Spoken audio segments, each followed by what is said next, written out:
નમસ્કાર દર્શક મિત્રો, @ગુજરાતમાં આપનું સ્વાગત છે। એક તરફ નવરાત્રી ચાલી રહી છે અને બીજી તરફ વરસાદનું ટેન્શન ખેલૈયાઓને સતાવી રહ્યું છે।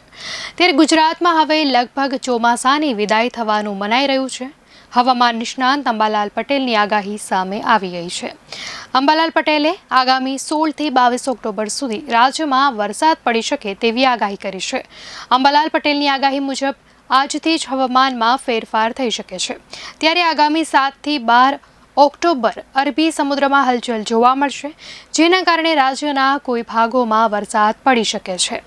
ત્યારે હવામાન નિષ્ણાંત અંબાલાલ પટેલની આગાહી અનુસાર 16 થી 22 તારીખ દરમિયાન પણ વરસાદ પડવાની શક્યતા છે। અંબાલાલ પટેલના દાવા પ્રમાણે વરસાદી સિસ્ટમ બની રહી છે, તો આ તરફ ઓક્ટોબર મહિનામાં વાવાઝોડાની પણ સંભાવના છે। આ સાથે આગામી 7 થી 12 ઓક્ટોબર અરબી સમુદ્રમાં હલચલ થશે, તો હવામાન વિભાગના જણાવ્યા મુજબ રાજ્યના અમુક જિલ્લાઓમાં સૂકું વાતાવરણ જોવા મળી રહ્યું છે, જેમાં સૌરાષ્ટ્ર અને કચ્છ માટે આગામી 7 દિવસ સૂકા રહેવાની શક્યતા છે। આ વિસ્તારોમાં વરસાદની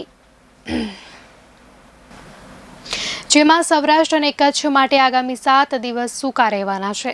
આ વિસ્તારોમાં વરસાદની આગાહી નથી કરવામાં આવી, જ્યારે બીજી તરફ ઉત્તર ગુજરાતમાં પણ વરસાદ પડવાની સંભાવના નહીવત છે, પરંતુ દક્ષિણ ગુજરાતના અમુક જિલ્લાઓમાં હળવો વરસાદ વરસી શકે છે। હવામાન વિભાગના વૈજ્ઞાનિક અભિમન્યુ ચૌહાણના જણાવ્યા અનુસાર અમદાવાદમાં હાલ 34.2 અને ગાંધીનગરમાં 33.2 ડિગ્રી તાપમાન છે। જો કે આખા રાજ્યમાં 2-3 દિવસ સુધી તાપમાન સરખું રહેશે, જે બાદ તાપમાનમાં પણ વધારો જોવા મળતા ગરમીનું પ્રમાણ વધી શકે છે।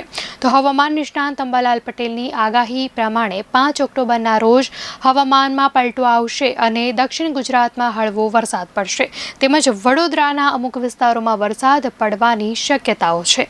આ ઉપરાંત સૌરાષ્ટ્રના અમુક વિસ્તારોમાં વરસાદની શક્યતા છે, જેમાં 7 થી 12 ઓક્ટોબર સુધીમાં હવામાનમાં મોટો પલટો આવી શકે છે અને રાજ્યમાં વરસાદ પડી શકે છે। ત્યારે હવામાન વિભાગના જણાવ્યા મુજબ હાલમાં રાજ્યમાં મોટા ભાગના વિસ્તારોમાં કોઈ સિસ્ટમ સક્રિય ન હોવાના કારણે વરસાદ પડી શકવાની સંભાવના નથી, જેને લઈ નવરાત્રીમાં ખેલૈયાઓ મન મૂકીને આરામથી રમી શકશે।